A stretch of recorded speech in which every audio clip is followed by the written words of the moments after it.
Yesterday's prophecies, today's headlines. This is the Hal Lindsey Report. And now, Hal Lindsey.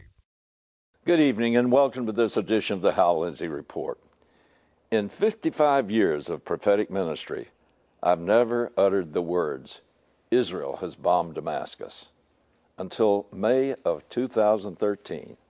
3 weeks ago, for the first time, Israel struck targets inside the city of Damascus.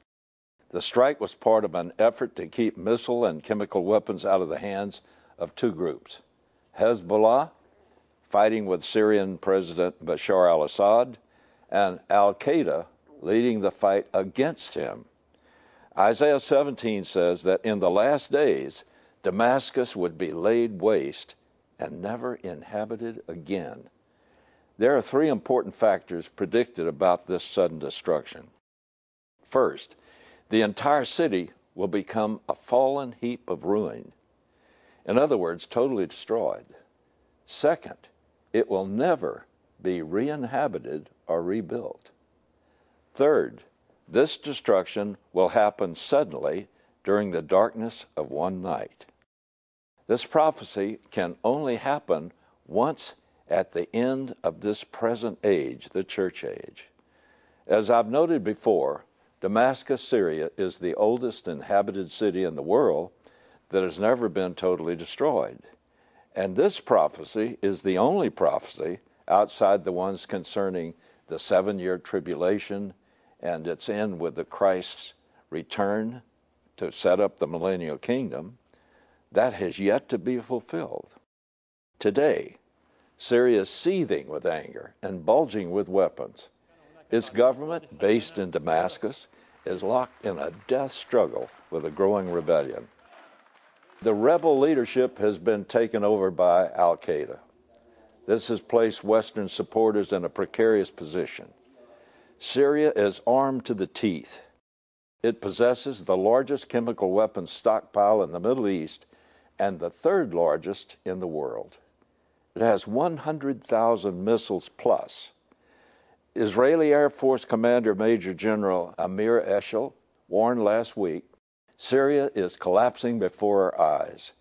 If it collapses tomorrow, we could find the vast arsenal dispersed and pointing at us. Israel is determined that none of these missiles will leave the ground in Syria and that none of Syria's chemical weapons will fall into the hands of the al-Qaeda-dominated rebels. On top of that, Syria is desperate to provoke Israel into an intervening incident in their civil war so that they can rally other Muslim nations to their side against Israel. Now add these elements together, and you've got a time bomb waiting to explode. General Eshel said, a surprise war could be born today in many forms. Lone incidents can escalate very quickly and obligate us to be prepared within hours to act to the edge of the spectrum. When one of the senior military commanders in Israel talks about being pushed to the edge of the spectrum, he's talking about using every weapon available, including nuclear weapons. The situation is so dire that Israel now has on the drawing board an invasion plan of all Syria. It would probably begin with a major air campaign to be followed by ground troops. Please understand, except for Assad and a few of his cronies, no one wants Israeli troops on the ground in Syria. It would be a disaster. So these are not the plans of a people who want war, but of people whose very survival is at stake. But that's only one part of their problem. Israel's military planners must prepare for a possible three-front war against Hezbollah in Lebanon, Assad and/or al-Qaeda in Syria, and Iran, not to mention Palestinian terrorists within their borders, and even the possibility of Egypt coming in on their back. IDF Chief of Staff Lieutenant General Benny Gantz called the risk of a multi-arena conflict substantial. Limited resources stretched to the breaking point make this especially dangerous. In the 1991 Gulf War, Saddam Hussein attacked Israel with 39 Scud missiles. He needed Israel to retaliate. He wanted to paint himself as the defender of Islam against America and the Jews. He wanted the Arab street on his side. But Israel refused to be drawn in. Conventional wisdom said it would be the same in this war. Assad would provoke Israel, try to draw them in, but fail. Conventional wisdom was wrong. Israeli warplanes did enter Syria.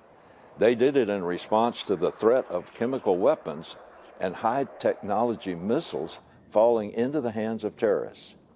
And they did it because they could not trust the United States or the rest of the West to help them. In other words, with a threat to the very existence of the nation, Israel finally acted inside Syria. Since then, Syria has made many small attacks along the Golan Heights, but Israel's response has been limited and proportional. A little over a year ago, the Assad government dispersed Syria's chemical and biological weapons to locations around the country. But in the light of the magnitude of this present threat to Israel's entire population, Israel's leaders will have only minutes to act and time to save its own people. Thank you so much for standing with me as a watchman on the wall. I thank God for sending me such loyal partners, and I pray daily that He will reward your faithfulness and protect and prosper you in these very difficult times. Thank you again from the bottom of my heart. Folks, here's one thing we must consider. An assault by ground troops could not cause the sudden and complete destruction prophesied in Isaiah chapter 17, verse 14, where it says, "At eventide, trouble, and before the morning, it is no more." And a ground assault would not stop a barrage of missiles carrying biochemical weapons from hitting Israel's population centers. These weapons would continue spreading their deadly effect for days. Only a nuclear assault would be able to stop this assault in time. Writing on this subject a year ago, my late friend, Jack Kinsella, said, "Assad needs Israel to counterstrike, and should they show restraint, he will be forced to escalate, which could lead to the first use of chemical or biological weapons. In the event of a WMD attack against Israel, the destruction of Damascus would be Israel's only defense against potential annihilation." Assad controls the potent combination of 100,000 missiles and the largest chemical weapons stockpile in the Middle East. Weapons of mass destruction wait only for his orders. On his recent trip to the Middle East, U.S. Secretary of State John Kerry warned Assad that if he doesn't agree to negotiate a peace deal, the U.S. will start arming the rebels. In other words, Kerry may be committing the United States to an escalation of the war, even though that means arming Al-Qaeda. And just this week, both the United Kingdom and the EU announced they will end their arms embargo of the rebels and begin supplying them with weapons. Meanwhile, our so-called partners in brokering peace, the Russians, are actively arming the other side. Assad recently purchased from Russia the highly advanced S-300 anti-aircraft and anti-cruise missile system. It can eliminate Israel's air superiority that is an absolute necessity to make Israel's military strategies work. The S-300 is one of the most sophisticated systems of its kind in the world. Some reports indicate the first units and their Russian crews have already arrived. Syria also purchased 72 Yakout missiles from Russia. These 22-foot missiles have a range of 180 miles. Tel Aviv is only 133 miles from Damascus, minutes away. The S-300 and an assortment of sophisticated surface-to-air anti-aircraft and anti-missile systems purchased from Russia create two problems. One is obvious. They are effective. Their presence in Syria could make an Israeli or U.S. strike against Iranian nuclear facilities significantly more difficult. The other problem is less obvious, but maybe even more lethal.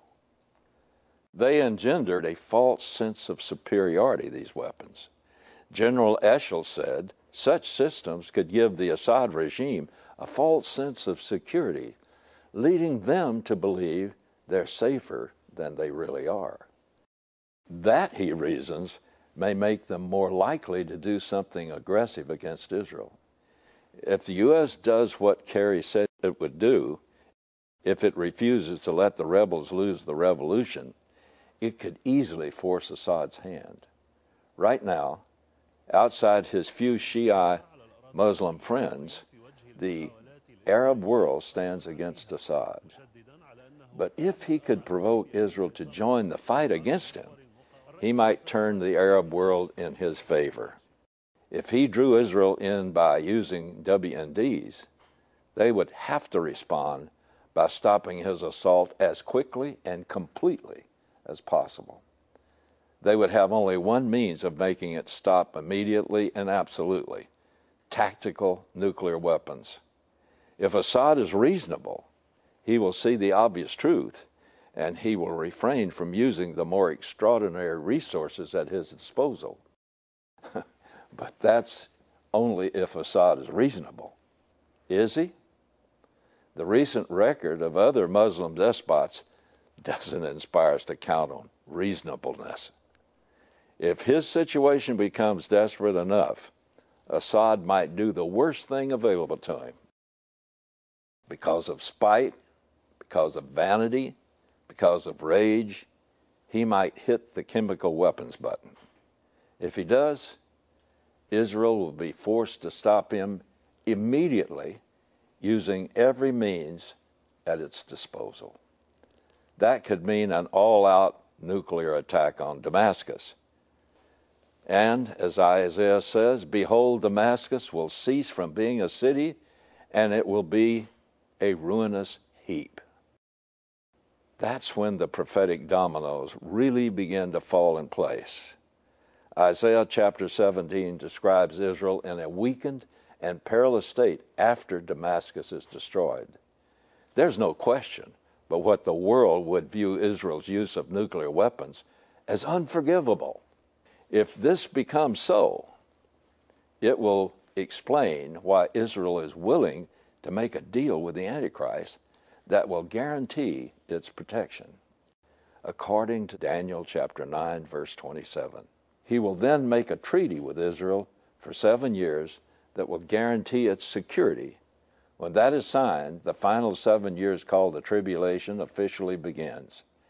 During the first 3.5 years of the tribulation, the first half, Israel will apparently become extremely prosperous and become the center of world influence. Ezekiel chapter 38, verses 11 and 12 predict the reasoning of the leader of the great northern coalition for attacking Israel at the middle of the tribulation. It says, I will go up against the land of unwalled villages. I will go against those who are at rest, that live, they think, securely, all of them, living without walls and having no bars or gates, to capture spoil and to seize plunder, to turn your hand against the waste places which are now inhabited, and against the people who are gathered from the nations, who have acquired cattle and goods, and that means goods of every kind, who live at the center of the world. These verses clearly predict Israel shortly before the midway point of the tribulation and before the second coming of Christ in the War of Armageddon. They are secure, at peace, without walls, bars, or gates. They have accumulated great wealth by being under the protection of the Antichrist, to whom they have sold their souls. But more important, they have become the center of the world's power and authority. Ezekiel is not describing their geographical location here. At the center of the world means the center of world influence. And how would that be? Israel is becoming right now the recognized center of much of the world's technological development. Even China has just acknowledged this and formed a treaty with Israel to share in their very advanced technology. They're actually leading the world in cutting-edge technological advances. Ezekiel predicts that will become much greater in the first half of the tribulation. To sum it up, it means that if Isaiah 17 is close, then all of the above predictions that follow are close as well. All of the conditions that could bring about the predicted horrific judgment upon Damascus are now here and in place. It could be a year, months, or mere hours away. Either way, the Bible is showing itself stunningly accurate about the building details. When Isaiah wrote the words of this prophecy, the sword stood at the pinnacle of high-end weapons technology. Weapons that lay waste to an entire city in just a few seconds hadn't even been conceived. But here is Isaiah saying that Damascus will be made a permanently uninhabitable pile of ruin during the darkness of a single night. Cities have been made into piles of ruin lots of times, but not that fast. Normally, a conqueror would, after destroying, just build a new city atop the old city's ruins. But this scripture not only anticipates sudden and complete destruction for Damascus, it also anticipates that something would prevent the city from ever being rebuilt. We know what nuclear contamination can do, don't we? But Isaiah had never imagined such a thing. Now, if the Bible is true on something as extraordinary as this, and I believe it, you can bet it's also true in every promise God made to you, even if you make your earthly home in Damascus, Syria. Want a great conversation starter? For the low price of $25, which includes shipping and handling, you can receive one of these unique Hal Lindsey Report baseball caps. Choose either this fashionable black cap with the Hal Lindsey Report in vibrant pink stitching, or the popular digital camouflage cap with the hunter orange lettering. One size fits all. Simply send $25 cash, check, or money order to Hal Lindsey Media Ministries, P.O. Box 470470, Tulsa, Oklahoma 74147. Ask for the black cap or the camo cap, and remember to include your return mailing address. You may also place your order by calling 1-888-RAPTURE or going online to hallindsey.com. According to Centers for Disease Control, for the first time since the beginning of the automobile era, more Americans now die by suicide than by traffic accidents. The sharpest rise has been among baby boomers. In just the last 20 years, suicide rates among men in their 50s are up 50%. Among women in their 60s, suicides are up 60%. Traditionally, these rates have been highest among teens, with the elderly coming in second. Not anymore. Today, the middle age have the dubious honor of first place. It's not because suicide rates have gone down among teens and the elderly. They've gone up among those groups too, just not as much as among baby boomers. Among U.S. military personnel, suicides occur an average of 1 every 18 hours. The CDC says for youth between the ages of 10 and 24, suicide is the third leading cause of death. Thankfully, most suicide attempts do not succeed. In that same age range, There are approximately 100 to 200 attempts for every completed suicide. Even so, there are over 100 completed suicides every day in the United States. Suicide is now the 10th leading cause of death for all ages. Yet suicide is typically underreported. Julie Phillips, an associate professor of sociology at Rutgers University, said, "We know we're not counting all suicides. In many of these deaths, the fact that it is suicide is either intentionally or unintentionally covered up. The rise in baby boomers taking their own lives has the experts scratching their heads." Ileana Arias, deputy director of the CDC, said, "There may be something about that group and how they think about life issues and their life choices that may make a difference." Really? Baby boomers grew up in affluent post-war America, a period when references to God and the Bible began to be systematically expunged from public life, especially schools and colleges. They led the sexual revolution, invented the drug culture. They sought peace. Some found the Prince of Peace, but most haven't at least found him as of yet. In a book I authored in the late 1970s, Hope for the Terminal Generation, I wrote, "Man can live about 40 days without food, about 3 days without water, about 8 minutes without air, but only about 1 second without hope." You know, I've had to look in the eyes of a person who was determined to commit suicide. And it's gripping to see how, as you look in their face, there's a complete absence of hope, only despair. And yet, the Bible tells us that hope is the most important thing to sustain us and give us stability in the midst of all of the chaos in this world, especially as it's developing now. And yet we think of hope as something that is a little less real than other words. For instance, if you ask someone, "Do you think you passed your final exam?" and they'll answer with the word, "I hope so." Well, that means they're not quite sure, but that's not the meaning of the word as it's used in the Bible. The word hope is faith in the future things, and it's a word that means absolute confidence in what is coming that you've placed your faith in, that it's sure. There are 3 words in 1 Corinthians chapter 3 that Paul summarizes as the essence of how we live in this world as a believer. He said, "And now remains faith, hope, love."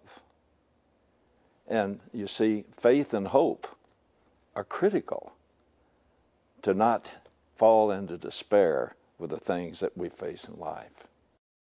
Hope is, it means that you have found a relationship with God. This is the greatest source of hope. And because God has promised certain things, you have hope about the future that isn't if it happens, but it's a certainty that it will happen because of what God has promised you. In Romans chapter 5, God reasons with us as to why we can believe in Him and have a total certainty about our future.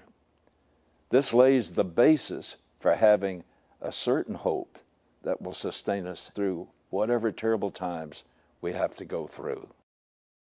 Certainty of hope is based on the trustworthiness of God. God gives us hope that is not an uncertain wish. In Romans chapter 5, God reasons with us logically why we can have complete, confident hope in our future with Him. And He argues with us here from Him doing the greatest for us when we deserved it the least, to doing much more now that we are his children. Just listen to this. Verse 6, for while we were still helpless, at the right time, Christ died for the ungodly. For one will hardly die for a righteous man, though perhaps for a good man some would dare to die. But God demonstrates his own love toward us, in that while we were sinners, Christ died for us. Much more then, having now been justified, which means to be declared as righteous as God is, by his blood we shall be saved from the wrath of God through him. For if while we were enemies we were reconciled to God through the death of his Son, much more, having been reconciled, we shall be saved by his life. His reasoning is this: if God would do the greatest thing he could do for us when we were sinners, enemies of his, rebellious, and wanted no part of him, he did the greatest thing for us. Now that he has brought us in to be his child, will he do less for us? What's his answer? He will do much more. And he says that 4 times in his argument to guarantee us that with all of his veracity behind it, once we are brought into relationship with him through faith in Jesus Christ, nothing can separate us from him. Nothing in this world or the next. That is our hope. And when we have that solid in our heart, Satan or the world system will never be able to take us into total despair. We know that we have an anchor within the veil that will keep us steady and sure, because God will hold us and give us hope that will sustain us in anything.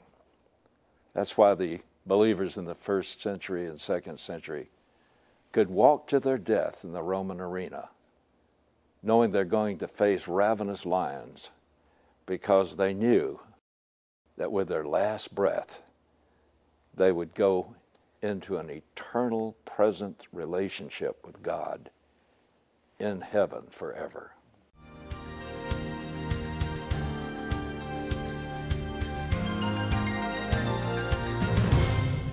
Think on these things. And God willing, I'll see you next week.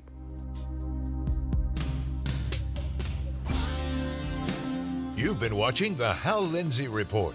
To support this program, send your tax-deductible gift to Hal Lindsey Media Ministries, P.O. Box 470470, Tulsa, Oklahoma 74147. You can also support this ministry online. Visit hallindsey.com or call 1-888-RAPTURE.